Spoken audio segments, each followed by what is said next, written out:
This program is for discussion purpose only. Business Plus TV or any of our anchor does not bear any responsibility or liability towards the content.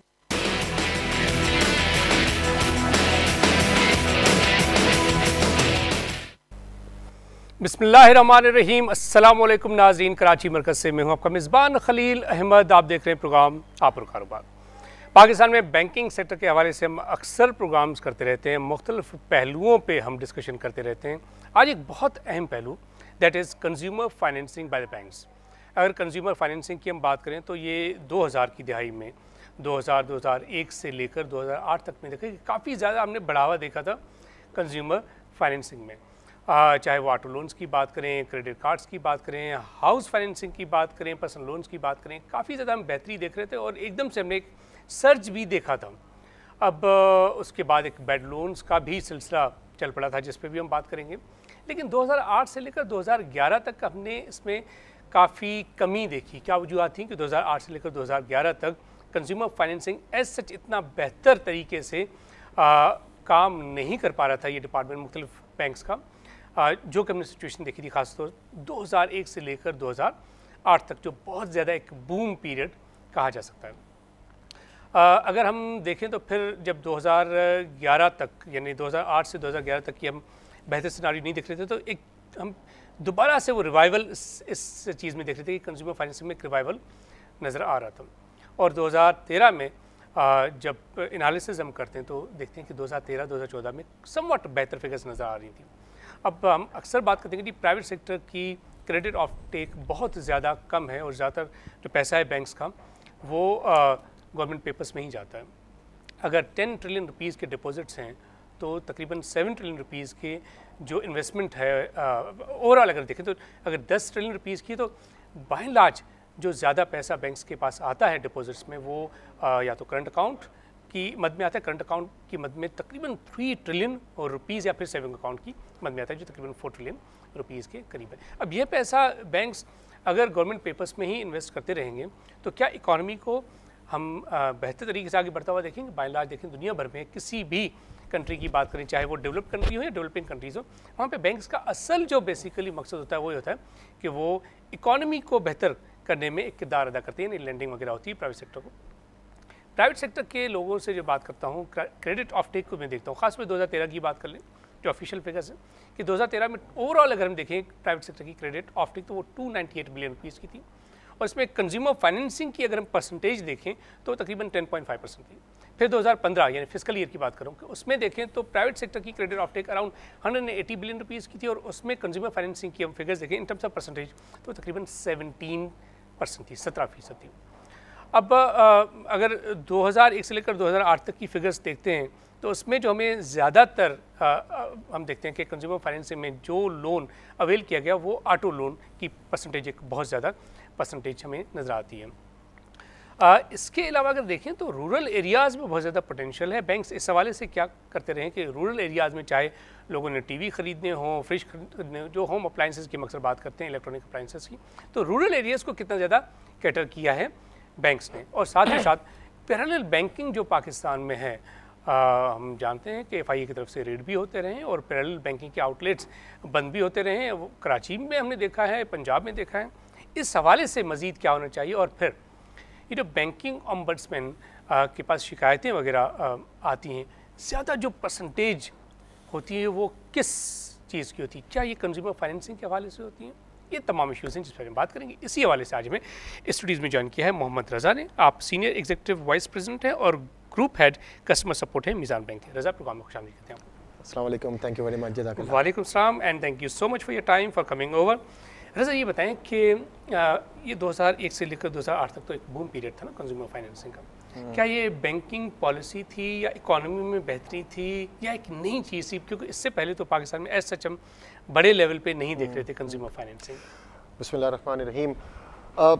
देखिए, मेरे ख्याल में आपने जो थोड़ी बहुत जो समरी प्रेजेंट की उसमें कुछ चीज़ें तो बड़ी क्लियर हुई हैं, लेकिन एक चीज़ जो कि इम्पॉर्टेंट, जो भी आपने सवाल भी किया कि रीज़न क्या था उस बूम का, तो कंज्यूमर फाइनेंसिंग रिलेट करता है वो फाइनेंसिंग के जो आम आदमी को दी जाती है, जिसका कॉर्पोरेट या SME से कोई ताल्लुक नहीं है, और ये बहुत ज़्यादा रेट ड्रिवन होता है। कस्टमर उस वक्त फाइनेंसिंग के लिए आते हैं जब उसे ये लगता है कि ये मुझे मेरे बारे में आता है, मेरे लिए वायबल है। अगर आप वो पीरियड देखें 2002 से लेकर 2007, उस वक्त जो स्टेट बैंक की तरफ से डेफिनेटली पॉलिसी थी कि इंटरेस्ट रेट्स को लोअर साइड पर रखा गया था। लेकिन 2008 में देखें ना, नवंबर 2008 में तो मुझे क्लियरली याद पड़ता है कि वो 13% से बढ़ा के 15%, 200 बेसिस 2008 नहीं, 2007 तक। 2008 तो वो पीरियड था कि जब डबल डिजिट्स में फिर भी जब ग्लोबल क्राइसिस आ चुका था। हाँ, ठीक है। 2008 के मिड तक इंटरेस्ट रेट्स सिंगल डिजिट पे थे और 2008 के मिड के बाद जो है वो उसने बढ़ना शुरू किया और फिर वो 12, 13, 14, 15 और 15% तक चले गए थे। तो वहाँ पर वो डेफिनेटली वो पीरियड था कि जब वो जो फाइनेंसिंग हुई थी वो बैड होनी शुरू हो गई। लेकिन वहाँ पर अगर आप देखें तो जो मेन रीज़न था उसका, जिसको अगर आप किसी का सबब था, वो यही था कि interest rates on lower side. जब लोअर साइड पे इंटरेस्ट रेट्स होते हैं तो बैंक्स के पास स्प्रेड कम हो जाता है, क्योंकि बैंक्स स्प्रेड बनाते हैं ओवर डिपॉजिट्स पे जो वो दे रहे होते हैं और लेंडिंग पर। जब स्प्रेड्स उनके कम होते हैं तो उन्हें अपने लिए रेवेन्यू स्ट्रीम के लिए कोई और ऑल्टरनेट ऑप्शंस देखना पड़ता है। और कंज्यूमर फाइनेंसिंग एक बहुत अच्छा ऑप्शन है कि जिसमें एक अच्छा मार्जिन बैंक्स को मिलता है। गवर्नमेंट की भी पॉलिसीज थी कि इकोनॉमी को पुश करना है, तो वहाँ पर वो एक पीरियड में जो फाइनेंसिंग थी वो आगे बढ़ी। लेकिन 2008 के बाद डेफिनेटली वो रेट जब ऊपर आने शुरू हुए तो वो जो कस्टमर्स के जिन्होंने लोअर रेट्स पर फाइनेंसिंग ली हुई थी वो दे नहीं पाए, उनके लिए रीपेमेंट एक प्रॉब्लम बन गई। और जब रीपेमेंट प्रॉब्लम बननी शुरू हुई तो डिफॉल्ट होने शुरू हुए। जब डिफॉल्ट हुए तो बैंक्स ने अपने हाथ खींच लिए। वो एक ऐसी स्ट्रेटेजी थी कि जिसमें बैंक्स को रीथिंक करना चाहिए था कि अगर हमने हाथ रोक लिए तो यहाँ पर तो फाइनेंसिंग कम हो जाएगी, और जब फाइनेंसिंग कम होगी तो आपकी जो एनपीएल्स है वो बढ़ने शुरू हो जाएंगे। वो बेसिकली एक रिवर्स गियर करना चलना शुरू हो गया अंटिल टाइम के प्रेसिडेंट गवर्नमेंट के रिजीम में दोबारा से रेट्स कम होने शुरू हुए। I understand it. अच्छा, इसमें एक चीज़ जो बहुत ज़्यादा अहम है वो ये है कि क्या वजूहत थी कि 2001 से लेकर अगर 2008 तक देखें तो ज़्यादातर लोगों ने ऑटो लोन्स अवेल किए। चाहे अगर हम बात करें रेट की, तो रेट तो 18% भी कंज्यूमर को देना पड़ रहे थे, 20% भी देना पड़ रहे थे, बल्कि हमने तो फिगर्स ये भी देंगे 26-28% भी कस्टमर देने के लिए, कंज्यूमर देने के लिए तैयार था। वैसे तो बैंक से ये कहते थे कि जी हम 14%, 15%, 16% जो ऑटो लोन्स की बात कर रहा हूँ, बल्कि लिखते भी थे। उस वक्त अगर आप देखिए तो ऑटो जो लोन्स के जो रेट्स थे वो 8-9% पे थे। ये 14-15% तो बात की कहानी है। लेकिन अगर आप उस वक्त देखें तो दे वर इन सिंगल डिजिट और most of the banks were striving hard. और देखिए अब जब आप ऑटो लोन की बात करें ना, ऑटो लोन का सबसे बड़ा जो एक प्लस पॉइंट है वो ये कि सिक्योर्ड लोन है। इसमें बैंक के लिए कंफर्ट ये होता है कि अगर कस्टमर डिफॉल्ट करता है तो बैंक्स के पास ये अथॉरिटी है कि वो गाड़ी को रिपोसेस कर ले, as compare to other loans. अगर आप क्रेडिट कार्ड है, क्रेडिट कार्ड में अगर किसी ने डिफॉल्ट किया तो बैंक के पास कोई रिकोर्स नहीं है, इट्स अनसिक्योर्ड लोन। अगर पर्सनल लोन है it's unsecured loan. Housing finance में जाएंगे, हाउसिंग फाइनेंस में although it's a secured loan, लेकिन वहां पर लिटिगेशन इतनी ज्यादा है कि वहां पर बाय द टाइम बैंक अपना चार्ज क्लेम करता है वो उस वक्त तक 5 साल गुजर चुके होते हैं। तो इसलिए ऑटोज वो एरिया है कि जिसमें बैंक के लिए कंफर्ट ये होता है कि कस्टमर डिफॉल्ट नहीं करेगा और कस्टमर को भी पता है कि जी गाड़ी मेरे पास है, मैं डिफॉल्ट ना करूं। लिहाजा उस पीरियड में ऑटोज पे बहुत ज्यादा काम हुआ। और लेकिन एक जो इशू था उस वक्त वो ये था कि जो स्ट्रक्चर्स थे, जो इकोसिस्टम था वो इतना स्ट्रांग नहीं था। जो MISs अवेलेबल थी, जो डेटा अवेलेबल था वो इतना स्ट्रांग नहीं था, जिसकी वजह से डिफॉल्ट ज्यादा हुए। एक कस्टमर 3-3, 4-4 बैंक से लोन ले एग्जैक्टली वो ECIB का वो स्ट्रक्चर नहीं था जो कि आज मौजूद है कि अगर एक कस्टमर ने अगर डिफॉल्ट किया तो फिर कोई पाकिस्तान का बैंक उसको फाइनेंसिंग नहीं करेगा, क्योंकि वो एक्सपोज हो चुका है। लेकिन उस वक्त ऐसा नहीं हो रहा था। उस वक्त सिंपल ID कार्ड पर गाड़ी इशू हो रही थी, एक कंपटीशन वाला एनवायरनमेंट था। अब रज़ा, इसमें 2-4 चीज़ें। एक तो ये कि एक कस्टमर कहता है कि जी मेरे पास अच्छी जॉब थी और सिलसिला चल रहा था, उसी के बेस पे चले ऑटो लोन्स की बात कर लेते हैं कि मैंने ऑटो लोन अवेल किया और अगर मैंने 5 साल की फाइनेंसिंग करवाई है, 7 साल की फाइनेंसिंग करवाई तो मैं देता रहा। लेकिन हुआ ये कि 1 साल जब बच गया तो आई लॉस्ट माई जॉब और मैं बड़ी स्ट्रगल करता रहा है। जॉब लेने में भी आपको 6-8 महीने, 1 साल तो लग ही जाता है समटाइम्स।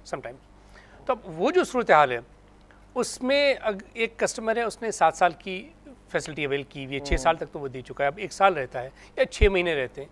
अब उसमें क्या प्रोसीजर क्या है कि वो बंदा बेसिकली करे तो क्या करे? वो कहता है कि जी मैं वो देने के लिए भी रेडी हूँ, मैं एक सफ़ेद पोश इंसान हूँ, लेकिन सूरत हाल ये होगी कि मेरे पास बड़ी अच्छी जॉब थी और मैंने 6 साल की पेमेंट कर दी है आपको, यानी तकरीबन ये समझिए कि 90-95% तकरीबन 80% पेमेंट कर दिए मैंने, और जब मैं जॉब मिलेगी तो वो भी मैं कर दूंगा। और यही सूरत हाल अगर हाउसिंग में भी है, तो अब इसमें मैकेनिज्म क्या है? देखिए, उम्मी तौर पर एक आम तासुर ये आता है कि बैंक्स बहुत रूथलेस हैं, कि जनाब बदतमीजी करते हैं, जरा कॉल करके कहते हैं कि करवाएं, क्यों नहीं जमा करवा रहे? बात ये ऐसा नहीं है, कुछ होती है चीजें परसेप्शन। ये एक परसेप्शन बना है जो कि अनफॉर्चुनेटली बहुत ज्यादा प्रिवेल कर गया।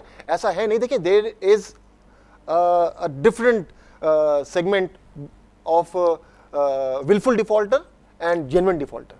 जो विलफुल डिफॉल्टर है ना, उसके लिए तो ये तरीका इख्तियार किया जाता है, उसे कॉल, क्योंकि देखिए अगर मुझे पता है कि मेरा कस्टमर, चलिए एक सिंपल एग्जांपल, जी, ये कैमरामैन, इस कैमरामैन ने हाउस फाइनेंसिंग अवेल की, ठीक है, और कहा कि जी मैं 10 साल में पे ऑफ कर दूंगा, ठीक है।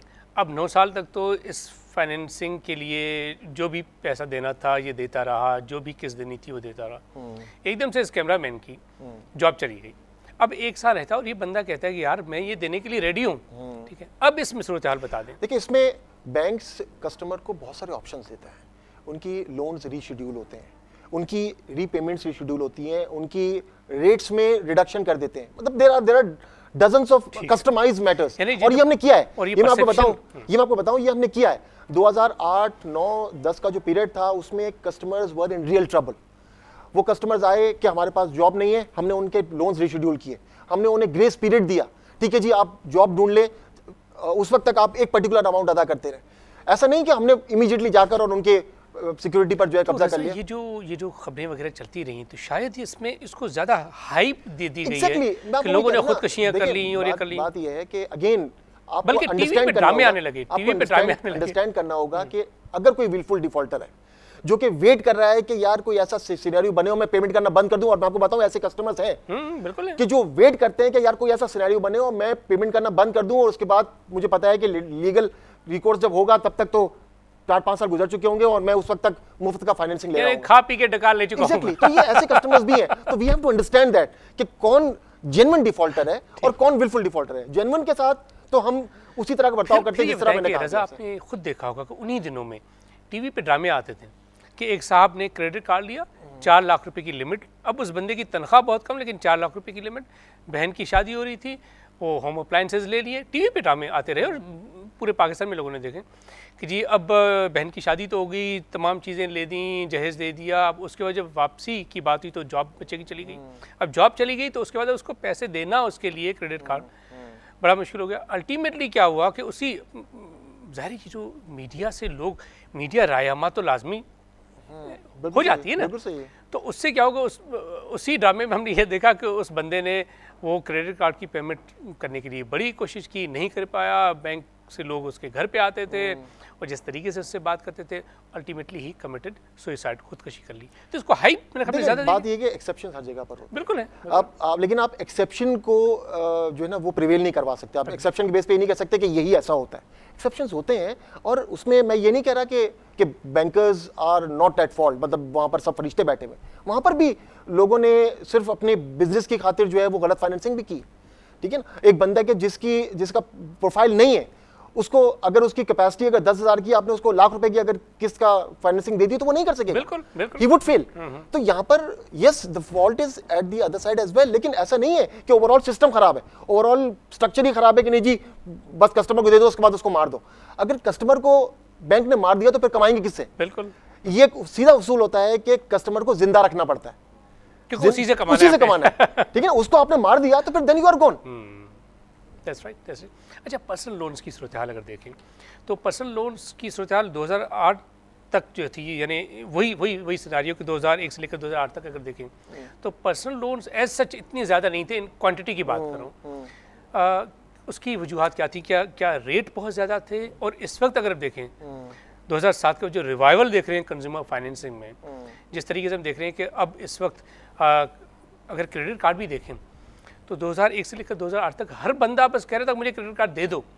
एक बंदे ने 3-3, 4-4, 5-5 बैंक्स के क्रेडिट कार्ड रखे हुए थे। अगर तनख्वाह उसकी 20-22 हज़ार है तब भी हम देख रहे थे कि मुख्तलिफ रंगों के नीला पीला लाल मुख्तलिफ रंगों के बिल्कुल ठीक। कार्ड जो है ना उस बंदे ने अपनी जेब में रखे हुए थे और बड़ा ही यूज्ड टू फील प्राउड कि कहीं गया तो वो 5 क्रेडिट कार्ड सामने रखे, यार मेरे पास हर बैंक का क्रेडिट कार्ड है। एक तो ये बताएं कि क्रेडिट कार्ड की सूरत इस वक्त क्या सूरत है कि लोग वाकई they are going for credit cards या फिर वो डेबिट कार्ड को प्रेफर करते हैं, यार हमारा ही पैसा हम उसी को ही इस्तेमाल करें। देखिए, आपने जो पहला सवाल किया ना कि पर्सनल लोन्स क्यों उस तरह ग्रो नहीं किए या उनका परसेंटेज बहुत ज़्यादा क्यों नहीं थी, उसका रीज़न मैंने आपको भी बताया कि this is an unsecured financing. इसलिए बैंक को ये पता होता है कि ये फाइनेंसिंग हम सिर्फ क्रेडिट इवैल्यूएशन के बेसिस पर करें, इसके पीछे कोई सिक्योरिटी नहीं है। अगर कस्टमर ने डिफॉल्ट किया तो then you don't have the recourse. लिहाजा इस हवाले से बैंक थोड़ा सा मोहतात होता है। जहाँ तक सवाल क्रेडिट कार्ड्स का है तो ये अगेन वो पीरियड था जो 2000 की अवाइल का कि जिसमें क्रेडिट कार्ड बहुत ज़्यादा इंट्रोड्यूस हुए थे। लेकिन जब कोई चीज़ इंट्रोड्यूस हुई होती है ना तो वो मार्केट में फेंकी जाती है और उसमें फेंकने में कभी कभार आप उसका ख्याल नहीं रखते कि यार किसको देने किसको नहीं दे रहे। तो उस वक्त तो डेफिनेटली, और मैंने आपको ये भी बताया कि उस वक्त वो इकोसिस्टम भी अवेलेबल नहीं था। ECIB का वो स्ट्रक्चर नहीं था कि जिसके बेसिस पर आप कस्टमर के जो क्रेडिट हिस्ट्री है वो चेक कर सकते। आज सिनेरियो थोड़ा सा डिफरेंट है। आज अगर एक कस्टमर आता है अप्लाई करने के लिए तो उसका पूरा डेटा हमारे पास मौजूद है।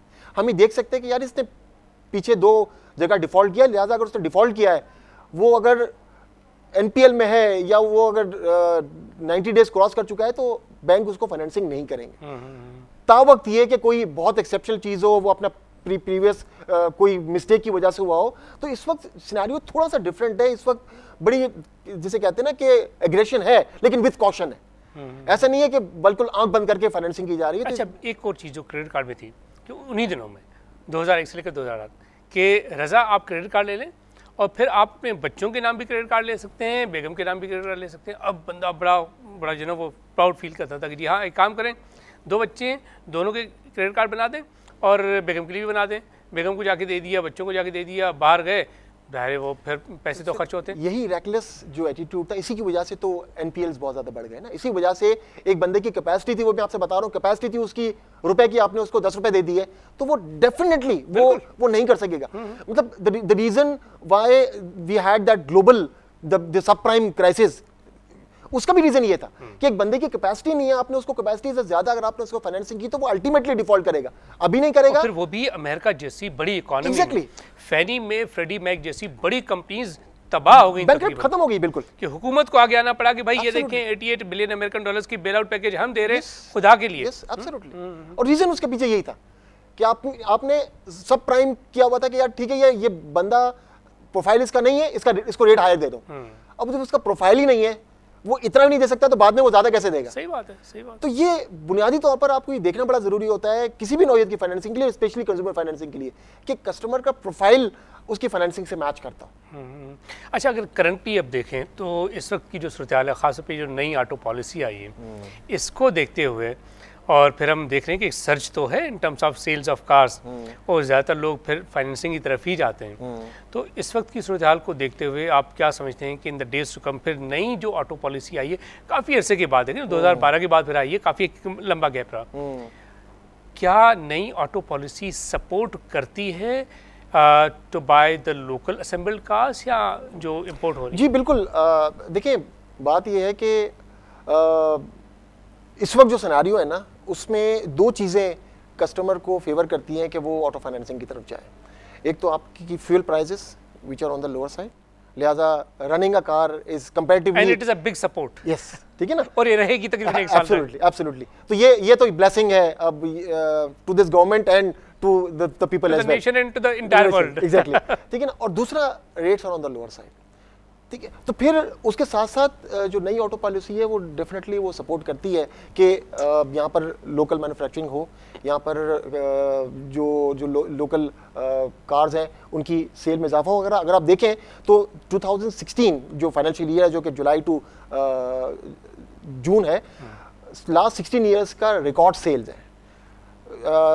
2,16,000 यूनिट्स गाड़ियाँ सेल हुई हैं, which is rise of 20% as year to year। वरना हम देखते हैं 1,10,000, 1,50,000 maximum 1,70,000 was the previous year, so 2,16,000, और उसमें एक बहुत बड़ी तादाद रोजगार स्कीम वाली गाड़ियां भी हैं, रावीज, बोलान्स। तो बात ये है कि और ये सर्च भी चल रहा है, ये सर्च चलेगा इसलिए कि the banks are now getting more aggressive. वो जो बैंक्स को नजर आने लगा है ना कि यार this is an area where probably we were missing.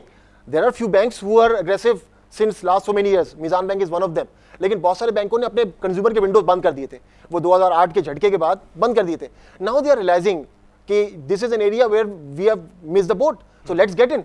So they are now rolling up their sleeves and they are entering into it. So with more banks coming into this area, definitely इस area में growth तो आएगी। अब जैसे आपने discount rate की बात की कि अगर डिस्काउंट रेट 5.75% पे है और काइबोर मिला के अगर 2, 3, 4, 5 भी आता है, अगर एक कस्टमर को ऑटो फाइनेंसिंग फैसिलिटी अगर 8, 9, 10, 11% पे मिलती है, तो आप समझते हैं कि इसको जब हाईलाइट किया जाएगा, इसको जब प्रमोट किया जाएगा, तो there is more room to absolutely. और ये प्रमोट किया जा रहा है। ये अब कस्टमर की अवेयरनेस भी काफ़ी बढ़ गई है। अब आपका सोशल मीडिया बहुत एक्टिव हो गया है।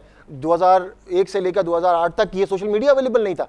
आज मार्केट में क्या होता है फौरी तौर पर आपको फेसबुक से, ट्विटर से, व्हाट्सएप से आपको पता चल जाता है। और ज़्यादातर लोग जो कि शायद जिनको हम इलिटरेट कहें, लेकिन नंबर्स के मामले में वो उन्हें पता है कि नंबर्स किस तरह ऑपरेट करते हैं। So they are literate in that sense.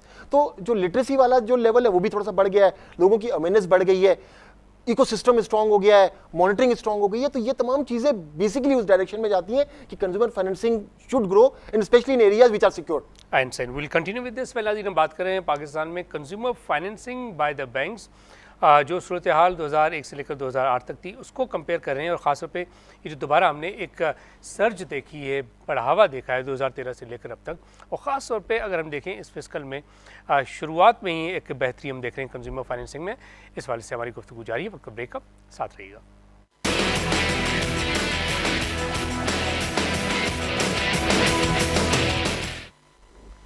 Welcome back नाज़रीन। बात कर रहे हैं कि पाकिस्तान में कंज्यूमर फाइनेंसिंग बाय बैंक्स इस वक्त जो हम रिवाइवल देख रहे हैं वही सूरत हाल तो नहीं होगी जो 2001 से लेकर 2008 तक थी, या इस दफ़ा हम बेहतर सिनारियो देख पाएंगे इन टर्म्स ऑफ डिस्बर्समेंट और इन terms of recovery, number one thing. Secondly, अब कंज्यूमर फाइनेंसिंग में ज़्यादा फोकस बैंक्स का किस पे रहेगा? रज़ा, ऑटो लोन्स की हमने बात कर ली, क्रेडिट कार्ड्स की बात कर ली, हाउसिंग के हवाले से अगर हम बात करें तो पाकिस्तान में 9 मिलियन हाउसेस का बैकलॉग है, 9 मिलियन, और हर साल तकरीबन 3 लाख नए घरों की डिमांड बढ़ रही है। इट मीन्स दैट अगर ये हम देखें तो आने वाले 1-2 साल में ये 9 मिलियन से कोई 10-11 मिलियन का बैकलॉग हो जाएगा। इसको बैंक्स कैसे कैटर कर रहे हैं?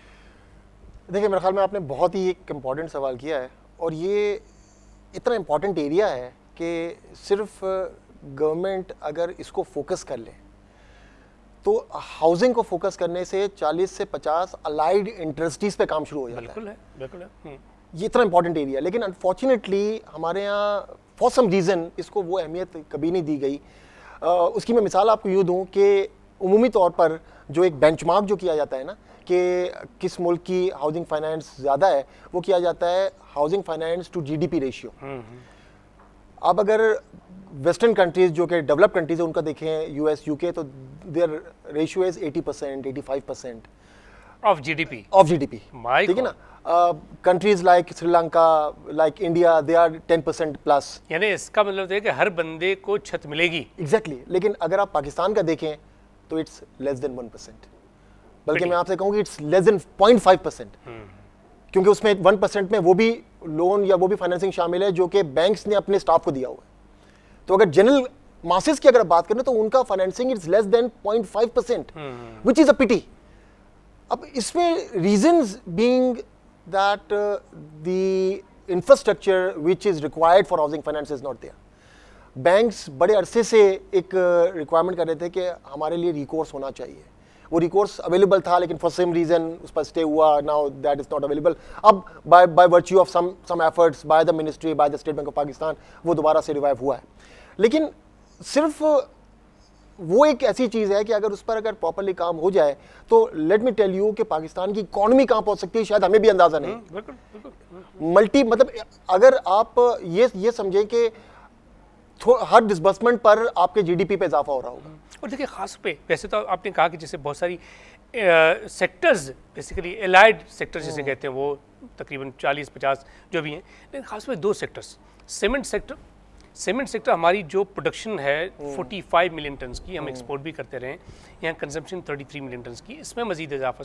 स्टील के हवाले से हम स्टील इंपोर्ट करते रहे। लास्ट फिस्कल में देख रहा था फिगर्स कि स्टील इंपोर्ट पे हमने 2.2 बिलियन अमेरिकन डॉलर्स खर्च किए हैं। यहाँ हमारे पास बहुत ज़्यादा कैपेसिटी है, अगर इनको इनकरेज करें तो यहाँ पे प्रोडक्शन हो सकती है, इसके ज़रिए एक रिवाइवल आ सकता है इकॉनमी में। तो housing is one of the things which should be focused primarily. बिल्कुल, और अब अल्हम्दुलिल्लाह इट सीम्स के with lower rates, with some efforts again by the central bank, by all the stakeholders, इस पे थोड़ा सा एक सर्च तो आ रहा है। Although वो सर्च ऐसा नहीं है कि जिसको हम ऐसे कहेंगे बहुत बड़ा आ रहा है, लेकिन 2013-14 से पहले हर साल जो ओवरऑल आउटस्टैंडिंग का जो पोर्शन था ना वो कम हो रहा था, यानी कि जो डिसबर्समेंट थी वो नेगेटिव थी as compare to the repayments. लेकिन सिंस 2014, 15 एंड दिस ईयर ये बढ़ना शुरू हुआ है। वैसे ये बताएं कि मैं कुछ लोगों से बात कर रहा था इसी हवाले से, तो उन्होंने कहा कि यार कुछ बैंक्स हैं जिनके डेबिट कार्ड है हमारे पास। अब उस बैंक का तो जाहिर है it doesn't look good to name the bank, कि उस बैंक का डेबिट कार्ड, मैं फ्यूल स्टेशन पे जाता हूँ तो एक फ्यूल स्टेशन है वो कहता है कि जी ये डेबिट कार्ड कौन से बैंक का है, इस बैंक का है, नहीं इस बैंक के अलावा बाकी जितने बैंक्स हैं उनका चलेगा, इस बैंक का नहीं चलेगा। दूसरी फ्यूल स्टेशन पे जाता हूँ, वही कंपनी एक फ्यूल स्टेशन, एक OMC की बात करूँ, ऑयल मार्केटिंग कंपनी, उस ऑयल मार्केटिंग कंपनी के लोग जैसे ही वो बंदा कहता है कि जी मैं जाता हूँ डेबिट कार्ड दिखाता हूँ तो वो कहते हैं कि जी इस बैंक का नहीं, किसी भी बैंक का चलेगा। What is this? देखिए इसमें बुनियादी तौर पर तो अगर पॉस टर्मिनल पर अगर वो कार्ड चलता है तो फिर जो ना तो कस्टमर को कोई एतराज़ होता है और ना वेंडर को कोई एतराज़ होता है। लेकिन वेंडर को इस पे क्यों एतराज़ है? क्या वजूहात क्या है? होता ये है कि कुछ कार्ड्स ऐसे होते हैं कि जो ट्रबल करते हैं। अब वो प्रॉब्लम ये होती है कि डेफिनेटली वहाँ पर उनके पास रश भी होता है। अब अगर वो नहीं सूरत-ए-हाल ये नहीं, जो मैंने रिसर्च की है उसके मुताबिक तो ये है कि एक बैंक का डेबिट कार्ड है, आप OMCs हैं फॉर एग्जांपल, एक 4 OMCs हैं, ठीक है, उनके फ्यूल स्टेशन हैं, ठीक है। अब एक OMC है, एक कंपनी है जो कहती है कि इस बैंक का कार्ड हम एक्सेप्ट ही नहीं करेंगे, बाकी कोई भी कार्ड दे दें। Is it because of the collaboration between two organizations or? बस ऐसे होता नहीं है ये मेरी मैं वही बता रहा हूँ कि मेरी नॉलेज में ये शायद ये न्यूज़ है। I need to explore this with some OMCs and through my references। मैं आपको क्लियरली इस लाइव शो में कह रहा हूँ कि एक ऑयल मार्केटिंग कंपनी है जिसके फ्यूल स्टेशन पे जब एक बैंक का डेबिट कार्ड लेके कहा जाता है कि जी फ्यूल चाहिए, ये तो कहते हैं कि जी इस बैंक का हम एक्सेप्ट नहीं करते, बाकी किसी बैंक का कर लेंगे। मैं आपसे वही कह रहा हूँ ना कि इसका रीज़न चूंकि आपको भी नहीं पता और मुझे भी नहीं पता, इसलिए हम सिर्फ गेस वर्क कर सकते हैं कि मे बी कि उनका उस बैंक के साथ कोई अच्छा एक्सपीरियंस ना रहा हो, उनके जब कार्ड्स उन्होंने इस्तेमाल किए हो उनकी जो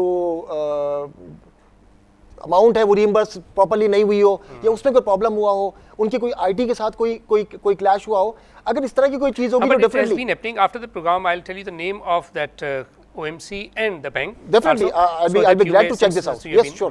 अच्छा क्योंकि मुझे मालूम नहीं इसलिए हम गेस वर्क पे नहीं जाना चाहेंगे। I understand it। अच्छा ये बताएं रज़ा कि हबीब बैंक ने सिटी बैंक का जो कस्टमर लोन पोर्टफोलियो वो एक्वायर किया था अप्रैल 2013 क्रेडिट कार्ड। अब ये जो कंज्यूमर लोन पोर्टफोलियो एक्वायर किया जाता है एक बैंक की तरफ से दूसरी बैंक का, इससे स्ट्रेंथ कितनी आती है? आपका जो बेस है वो तो बढ़ जाता होगा। देखिए स्ट्रेंथ यस, अगर एग्जिस्टिंग पोर्टफोलियो उसका ऑलरेडी है और वो एक पोर्टफोलियो ऐड कर रहा है तो स्ट्रेंथ तो आती है। और पायनियर तो पाकिस्तान में in terms of consumer Citibank है, लेकिन अगर आप देखिए Citibank over a period of time due to their corporate instructions they phased out, तो अब वो सिर्फ बहुत ही ज़्यादा कॉर्पोरेट हद तक रह गए। तो उन्होंने अपना हाउसिंग भी सेल ऑफ कर दिया, उन्होंने अपना क्रेडिट कार्ड भी सेल ऑफ कर दिया, तो वो उनकी एक स्ट्रैटेजी थी। लेकिन दीगर बैंक्स का बाय आउट करना ये बताता है कि वी आर इंटरेस्टेड। अगर आप देखें तो मिजान बैंक ने HSBC का जो पोर्टफोलियो था वो बाय आउट किया, जिसमें उनके क्रेडिट कार्ड भी थे, ऑलरेडी हमारे पास क्रेडिट कार्ड नहीं थे but still we accommodated them. तो बात ये है कि जब कोई अगर बाय आउट करता है तो फिर उसकी कोशिश ये होती है कि वो कस्टमर्स परेशान ना हो, वो कस्टमर्स प्रॉपर्ली एंटरटेन हो और डेफिनेटली वो कस्टमर्स का कंफर्ट हो कि वो स्विच ना कर जाए। तो लिहाजा अगर किसी भी बैंक का अगर कोई पोर्टफोलियो कोई और बैंक लेता है तो उसका एक पॉजिटिव इम्पैक्ट लाजमी तौर पर आता है। अच्छा अब ख़ास तौर पर अगर हम देखें पैरेलल बैंकिंग जो पाकिस्तान में हो रही है, हम सब जानते हैं, बल्कि ये रिपोर्ट भी हुआ है मीडिया में कि जी FIA ने रेड किए वो जो आउटलेट से पैरेलल बैंकिंग हो रही थी, शेडो बैंकिंग। वैसे तो हम जानते हैं कि पूरी दुनिया में अगर हम ट्रेडिशनल कन्वेंशनल बैंकिंग की वर्थ की बात करें तो अगर वो 135 ट्रिलियन अमेरिकन डॉलर्स की है कन्वेंशनल बैंकिंग, तो शेडो बैंकिंग भी बड़ी 80 ट्रिलियन अमेरिकन डॉलर्स की 80 खरब डॉलर की शेडो बैंकिंग है। और इससे परेशान चाइना भी है, इससे परेशान दुनिया भर के जितनी भी इकोनॉमीज़ हैं। ये जो पैरेलल बैंकिंग सिस्टम है, क्या ये वाकई हर्ट कर रहा है कंज्यूमर फाइनेंसिंग को इन पाकिस्तान? देखिए, इसमें ये समझना बड़ा ज़रूरी होगा कि स्पेशली पाकिस्तान की हम जब बात करते हैं ना, तो पाकिस्तान में एक बहुत बड़ा तबका उन कस्टमर्स का है जो बैंकिंग नहीं करते। आज भी अगर आप देखें तो मोर देन 75%। जी बिल्कुल, मतलब आज आपका अगर आप टोटल नंबर ऑफ अकाउंट्स अगर आप देखें ना तो अराउंड 40 मिलियन आपका जो है ना वो नंबर ऑफ अकाउंट्स हैं, लेकिन उसमें भी डबल है। मतलब कि एक बंदे के 3 अकाउंट 25 मिलियन होंगे, 25 to 30 मिलियन है, ठीक है ना। आप मोबिलिंक ने ऐड चलाया कि 50 मिलियन कस्टमर्स हो गए हमारे, ठीक है ना। तो लेकिन डबलिंग होगी उसमें, मैं वही कह रहा हूँ डबलिंग है, लेकिन वो एक इदारा कह रहा है, ठीक है ना। और यहाँ पर तमाम बैंकिंग का है, बहुत से कस्टमर्स फॉर डिफरेंट रीजंस, और उसमें एक रीज़न ये है कि उनके पास डॉक्यूमेंट्स वो नहीं होते कि वो अपना अकाउंट खुलवा सकें। वो जो एक फाइनेंशियल इंक्लूजन का एक जो फार्मूला आजकल अडॉप्ट हो रहा है और जिसकी बेसिस पर आसान अकाउंट इंट्रोड्यूस हुआ है कि सिर्फ कार्ड की बेसिस पर, सिर्फ CNIC की बेसिस पर आपका अकाउंट खुल सकता है। और वो भी अब इसलिए हो रहा है क्योंकि नादरा के डेटाबेस की वजह से एक कंफर्ट आ गया कि यार ठीक है। ये एक चीज़ तो ये जो आप बात करें ना, मैं बड़ा अप्रिशिएट करूँगा बैंकिंग सेक्टर की, कि एक वक्त था कि आप अकाउंट खोलने जाते थे, आप परेशान हो जाते थे, तंग हो जाते थे कि ना तो स्टाफ आपको सपोर्ट करता था और ना ही आप वो चीज़ें समझते थे जो इतने सारे पेपर देते थे कि ये सारे फिल करें। अब आसानी हो गई है, जो विच आई रियली अप्रिशिएट, कि आप कॉल करें। अगर आप एक ऑर्गेनाइजेशन है, फॉर एग्जांपल चाहे छोटी ऑर्गेनाइजेशन क्यों ना हो, हम कॉटेज इंडस्ट्री की बात करें, मुझे कॉटेज इंडस्ट्री के कुछ लोगों ने कहा कि यार हम एक बैंक को कॉल करते हैं, ब्रांच मैनेजर अपने बंदे को फॉर्म्स के साथ भेज देता है। इतनी आसानी हो गई है कि हम सिर्फ जो ना सिग्नेचर करते हैं, बाकी वो तमाम चीज़ें वो हमें कहते हैं कि 100 रुपये, अगर फॉर एग्जांपल आप वो भी नहीं अफोर्ड कर सकते इस वक्त, या वो भी नहीं देना चाहते, या इस जेब में नहीं है, वो भी हम कर देते हैं। फैसिलिटेशन बहुत दे रहे हैं बैंक से, दिस इज वंडरफुल। तो ये तो देखिए ना, बात ये ना कि कंपटीशन जब बढ़ता है ना, आपको पता है कि यार यही पाए है, इसमें से मैंने शेयर लेना है, तो फिर आप एक्स्ट्रा एफर्ट करते हैं। ये एक्स्ट्रा एफर्ट नहीं थे जब चंद बैंक थे, लोगों को पता था कि कस्टमर ने बैंक के पास आना है। अब इज अ रिवर्स सिचुएशन, अब बैंक कस्टमर के पास जाता है क्योंकि कस्टमर के पास ऑप्शन है। अगर ए बैंक अकाउंट नहीं खोलेगा बी के पास चला जाएगा, बी नहीं खोलेगा सी के पास चला जाएगा, लिहाजा कस्टमर के पास ऑप्शन है। तो वो जो मैं इब्तिदा में बात कर रहा था, तो ये चूंकि एक स्ट्रक्चर मौजूद हो गया है, इको सिस्टम मौजूद है, इस वजह से बैंक्स के पास अब ऑप्शन है कि वो कस्टमर का अकाउंट खोलते हैं, लेकिन प्रीवियसली ऐसा नहीं होता था। तो एक तो लोग अकाउंट नहीं खुलवा पा रहे थे, प्लस जो फाइनेंसिंग वाले कस्टमर हैं जिनकी रिक्वायरमेंट है, जो कि बहुत बड़े मासेस में, उनके पास भी डॉक्यूमेंट्स पूरे नहीं है, उनका सोर्स ऑफ इनकम वो प्रूव नहीं कर सकते, और बैंक बहरहाल सोर्स ऑफ इनकम मांगता है। अब अगर वो सोर्स ऑफ इनकम प्रूव नहीं करेगा तो फिर लामहला उसे उस पैरेलल सिस्टम के पास जाना पड़ेगा, जो कि चार्ज तो बहुत करेगा लेकिन उसको फाइनेंसिंग दे देगा। तो ये दो तरीके के पैरेलल सिस्टम्स हैं, जो कि डिपॉजिट में भी, लेकिन डिपॉजिट में एक जो बड़ा खतरनाक एलिमेंट है ना, वो ये है कि जो कि मासेस को, आवाम को समझना बहुत ज़रूरी है कि लोग higher interest rate, higher profit rate के चक्कर में ऐसे लोगों को फाइनेंस पैसे अपने दे देते हैं जो कि अगेन वो पैरेलल सिस्टम चला रहे होते हैं। जबकि पहले ही दिन ये समझ में आता है कि यार अगर रेट अगर 5-6% अगर बैंक दे रहा है तो कोई 10-15% कैसे दे सकता है। Agreed. लाजमी तौर पर वो चंद महीने देगा, उसके बाद वो डिफॉल्ट करेगा।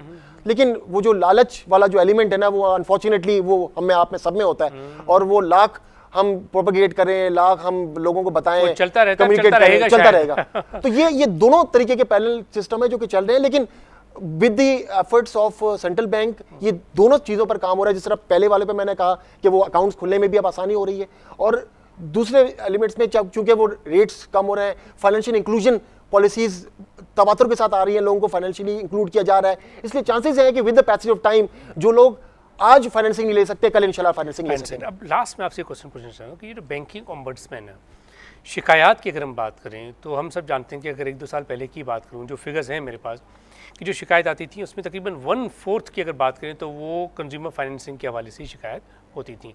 ये in the days to come क्या होने जा रहा है? देखिए, शिकायत होंगी कंज्यूमर की, क्योंकि कॉर्पोरेट नंबर शिकायत नहीं करेगा, एक आम कंज्यूमर ही शिकायत करेगा। लेकिन मैं आपको बताऊं, अब जो शिकायत का जो दायरा कार है ना, वो बढ़ गया है। अगर चंद साल पहले हम देखें ना, तो चंद साल पहले साइबर क्राइम्स नहीं होते थे, आज साइबर क्राइम्स होते हैं। आज जो कंप्लेंट्स का एक बहुत बड़ी तादाद जो है ना, वो स्किमिंग की है कि मेरा क्रेडिट कार्ड मैंने इस्तेमाल नहीं किया, उसमें से पैसे निकल गए, मेरा डेबिट कार्ड मेरे पास पड़ा हुआ था, उसमें से पैसे निकल गए, मेरा इंटरनेट बैंकिंग के थ्रू पैसे निकल गए। ये एक बहुत बड़ी तादाद इन कंप्लेंट्स की है जो कि हो रही है। क्विकली एक सवाल का जवाब दे दें कि एक बंदे ने अपना डेबिट कार्ड से पैसे विड्रॉ करने की कोशिश की, गया, पैसे नहीं आए, लेकिन पैसे हो गए, चले गए, डेबिट हो गए उसके अकाउंट में से। अब वो चाहता है कि यार मुझे जल्दी पैसे मिल जाएं, चलो एक छोटा सा अमाउंट 10-15-20 हज़ार रुपये। अब बैंक के मैनेजर को कॉल करते हैं तो बैंक का मैनेजर कहता है कि जी आप ईमेल करें, फिर इंशाल्लाह हम देखते हैं, और उसमें कोई 3-4-5 दिन लग जाते हैं। अब इसको एक्सपेडाइट कैसे किया जाए? देखिए, इसमें कोशिश हो रही है कि वो डिपेंड करता है कि वो सेम बैंक का कार्ड है या डिफरेंट बैंक का कार्ड है। ये बेसिकली कुछ चीज़ें हैं जो कि सिस्टम ड्रिवन है, लेकिन ऐसा नहीं है कि उसमें जानबूझकर ताख़ीर की जाती है। कोशिश की जाती है कस्टमर को as early as possible entertain कर लें, लेकिन उसका एक प्रोसेस चूंकि ड्रिवन है, और ऐसा नहीं हो सकता कि वो प्रोसेस को जंप करके और उसको दे दिया जाए। लेकिन ये मैं आपको बता दूं कि उसके अंदर एज लॉन्ग एज के फ्रॉड नहीं है, एज लॉन्ग एज के उसका जेन्युइन केस है, वो विद इन फ्यू डेज हो जाता है। And Raza, it was really wonderful having you on the show. Thank you so much. Thank you very much ji. सुना सफी, यू वेलकम। वेल नाज़रीन, अब तक के लिए इतना ही। अपने मेज़बान खलील अहमद और हमारी पूरी प्रोडक्शन टीम को इजाज़त दीजिए। अल्लाह हाफ़िज़।